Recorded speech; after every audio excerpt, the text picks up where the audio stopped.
মধ্যপ্রাচ্যের অস্থিরতা কি নতুন সামরিক সমীকরণ তৈরি করছে? পর্দার আড়ালে চলা দীর্ঘ আলোচনার পর এবার প্রকাশ্যে আসতে যাচ্ছে এমন একটি সিদ্ধান্ত যা পুরো অঞ্চলের নিরাপত্তা ও কূটনীতিতে বড় প্রভাব ফেলতে পারে।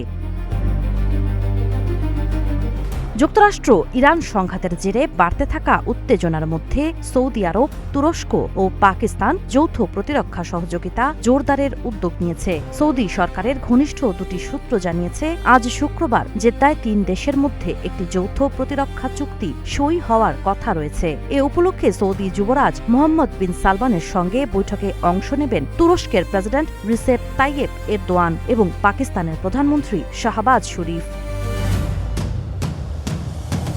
পাকিস্তানের সেনাপ্রধান ফিল্ড মার্শাল আসিম মুনিরও সফরে রয়েছেন। ইসলামাবাদ জানিয়েছে, এ সফরের গুরুত্ব শুধু বর্তমান সংকট নয়, ভবিষ্যৎ আঞ্চলিক নিরাপত্তা সহযোগিতার সঙ্গেও জড়িত। কয়েক মাস ধরেই ৩ দেশের মধ্যে কৌশলগত জোট গঠনের আলোচনা চলছিল। এরই মধ্যে পাকিস্তান, যুক্তরাষ্ট্র, ইরান উত্তেজনা প্রশমনে মধ্যস্থতার চেষ্টা করছে, আর তুরস্ক গাজা যুদ্ধ নিয়ে কূটনৈতিক উদ্যোগ চালিয়ে যাচ্ছে। বিশ্লেষকদের মতে, এই চুক্তি বাস্তবায়িত হলে মধ্যপ্রাচ্যের নিরাপত্তা কাঠামো ও শক্তির ভারসাম্যে নতুন অধ্যায়ের সূচনা হতে পারে।